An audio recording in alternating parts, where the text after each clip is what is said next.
अस्सलाम वालेकुम स्टूडेंट्स। तो अब हम करेंगे न्यूमेरिकल नंबर 8.7। तो बेटा ये जो न्यूमेरिकल है ये थोड़ा सा ट्रिकी है, तो मैं कोशिश करूँगा कि आपको इसके सारे कॉन्सेप्ट समझ आ रहे हैं। तो आपने इस वीडियो को बहुत ध्यान से देखना है। फिर भी अगर आपको किसी भी किस्म का कोई प्रॉब्लम होता है या कोई डाउट होता है तो आप कमेंट सेक्शन में पूछ सकते हैं। तो इस न्यूमेरिकल की स्टेटमेंट में हमें बताया गया हुआ है कि हमारे पास दो ट्यूनिंग फॉर्क्स हैं। फर्स्ट ट्यूनिंग फॉर्क की जो फ्रीक्वेंसी है उसको हमने F1 से जाहिर किया और सेकंड ट्यूनिंग फॉर्क की जो फ्रीक्वेंसी है हमने उसको F2 से जाहिर किया। फर्स्ट ट्यूनिंग फॉर्क की फ्रीक्वेंसी हमें 256 हर्ट्ज गिवन है, जबकि सेकंड ट्यूनिंग फॉर्क की फ्रीक्वेंसी हमने फाइंड करनी है।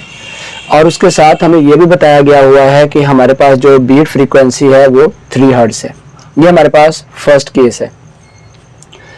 अगर हम फर्स्ट जो ट्यूनिंग फॉर्क है इसके ऊपर थोड़ी सी वैक्स ऐड कर देते हैं, इसके ऊपर थोड़ी सी वैक्स ऐड कर दें तो हमारे पास इसकी जो फ्रीक्वेंसी है वो डिक्रीज होके F1 डैश बन जाएगी, यानी वो पहले से क्या हो जाएगी, डिक्रीज हो जाएगी। जबकि सेकंड की फ्रीक्वेंसी जो है ना वो चेंज नहीं होगी, वो एज इट इज ही रहेगी। लेकिन इस केस में हमारे पास जो सेकंड केस हम जिसको हम बोलते हैं, इस सेकंड केस में अगर हम बीट फ्रीक्वेंसी निकालें तो हमारे पास 1 हर्ट्ज आती है। ये हमें डाटा में बताया गया है। तो बेटा ये हमारे पास न्यूमेरिकल की स्टेटमेंट है। तो इस न्यूमेरिकल की स्टेटमेंट में देखें तो हमारे पास बीट फ्रीक्वेंसी पहले हमारे पास 3 हर्ट्ज थी और बाद में हमारे पास कितनी है, 1 हर्ट्ज, यानी बीट फ्रीक्वेंसी हमारे पास डिक्रीज हुई है। लेकिन F2 सेम है, F1 क्या हुआ है, वो भी डिक्रीज हुआ है।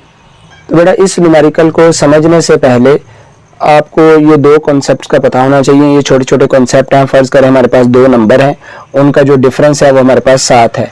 अगर हम ये सेकंड नंबर है इसको डिक्रीज कर दें तो हमारे पास जो डिफरेंस है वो इंक्रीज हो जाएगा, यानी 7 की बजाय वो कितना हो जाएगा, 9 हो जाएगा। इसी तरह अगर हमारे पास 2 नंबर्स का डिफरेंस जो है वो 7 है, लेकिन अगर आप फर्स्ट नंबर को डिक्रीज करेंगे तब हमारे पास जो उनका डिफरेंस है वो भी क्या हो जाएगा, डिक्रीज हो जाएगा, यानी 7 की बजाय वो 5 हो जाएगा।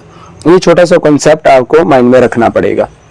यानी इस बात का मतलब ये है कि अगर आप सेकंड नंबर को डिक्रीज करते हैं तो डिफरेंस इंक्रीज हो जाता है, फर्स्ट नंबर को डिक्रीज करते हैं तो डिफरेंस भी क्या हो जाएगा, डिक्रीज हो जाएगा। तो अब हम आते हैं जी हमारे फर्स्ट केस की तरफ। फर्स्ट केस में जो फर्स्ट केस है उसमें हमें बताया गया हुआ है कि जो बीट फ्रीक्वेंसी है वो 3 हर्ट्ज है। तो बेटा जो हमारे पास बीट फ्रीक्वेंसी का फॉर्मूला होता है उसमें आपने बड़ी फ्रीक्वेंसी में से छोटी फ्रीक्वेंसी को क्या करना होता है, माइनस करना होता है। और अब हमें नहीं पता कि ये जो सेकंड फ्रीक्वेंसी है वो हमारे पास इस फ्रीक्वेंसी से ज्यादा आएगी या इससे कम आएगी। तो इसकी 2 पॉसिबिलिटीज हम यहाँ पे लिख लेते हैं कि ये जो बीट फ्रीक्वेंसी है वो F1 माइनस F2 भी 3 हर्ट्ज हो सकता है या F2 माइनस F1 भी 3 हर्ट्ज हो सकता है। अब हमने इन दोनों फार्मूलाज में से सिलेक्ट करना है कि कौन सा हमारी सिचुएशन को सूट करता है। तो उसके लिए हमें जाना पड़ेगा सेकंड केस में।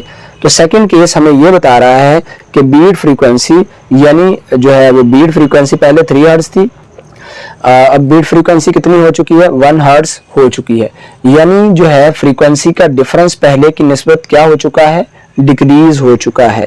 यहाँ पे देखें डिक्रीज होने का मतलब अगर हम सेकंड नंबर को डिक्रीज करते तो डिफरेंस तो क्या हो जाना था, इंक्रीज। इसका मतलब ये जो सेकंड नंबर है ये डिक्रीज नहीं हो रहा, बल्कि ये जो फर्स्ट नंबर है ये डिक्रीज हो रहा है। अगर फर्स्ट नंबर डिक्रीज होगा तभी हमारे पास जो है वो इनका डिफरेंस जो है वो क्या हो जाएगा, डिक्रीज हो जाएगा।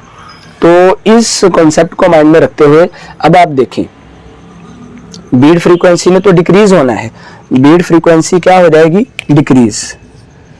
तो ये बीट फ्रीक्वेंसी डिक्रीज कब होगी, या तो F1 डिक्रीज होगा या फिर F2 डिक्रीज होगा। अगर ये केस ट्रू हुआ तो हमारे पास F2 को डिक्रीज होना चाहिए, अगर ये केस ट्रू हुआ तो F1 को डिक्रीज होना चाहिए। लेकिन हमें पता है कि F2 तो सेम है, फर्स्ट में और सेकंड में F2 में तो कोई फर्क नहीं पड़ा, F1 डिक्रीज हुआ है। तो अब इन दोनों में से देख लेते हैं किस में F1 डिक्रीज हो रहा है। इस केस में F1 डिक्रीज हो रहा है, जबकि यहाँ पे F2 डिक्रीज हो रहा है, जो कि हमारे पास हमारी सिचुएशन को सूट नहीं करता। तो इस बात का मतलब ये है कि हमें जो है F1 माइनस F2 जो है हमारी इक्वेशंस को सूट कर रहा है, तो हम इस इक्वेशन को इस्तेमाल करेंगे। तो यहाँ पे हम लिखेंगे as in second case beat frequency decreases, so we will use f1 minus f2 is equal to 3 hertz. तो अब हमें पता चल चुका है कि इन दोनों में से कौन सी जो इक्वेशन है वो हमारी कंडीशन को सूट कर रही है। ये कंडीशन हमारी सिचुएशन को सूट नहीं कर रही, क्योंकि f2 डिक्रीज नहीं हो रहा है, बल्कि f2 क्या हो रहा है, f2 तो सेम है, f1 डिक्रीज हो रहा है हमारी सिचुएशन में। तो हम इस इक्वेशन को इस्तेमाल करते हुए अब हम f2 फाइंड करेंगे। तो f2 फाइंड करने के लिए यहाँ पे हम ये वाली इक्वेशन यूज करेंगे। इसमें जो है वो f2 को हम थोड़ा सा रीअरेंज कर लेते हैं। ये हमारे पास इस तरह आ जाएगा f2। तो इसमें हम वैल्यूज पुट करेंगे, तो ये हमारे पास 256 minus 3 is equal to f2। So हमारे पास f2 आ जाएगा 253 हर्ट्ज। तो बेटा ये हमारे पास न्यूमेरिकल सॉल्व हो चुका है। अगर आपको इसमें किसी किस्म का कोई भी डाउट है तो आप कमेंट सेक्शन में पूछ सकते हैं। अगर आपको हमारी वीडियोस अच्छी लगी हैं तो आप हमारे चैनल को सब्सक्राइब कीजिएगा, लाइक कीजिएगा और अपने दोस्तों के साथ शेयर कीजिएगा। अल्लाह हाफिज़।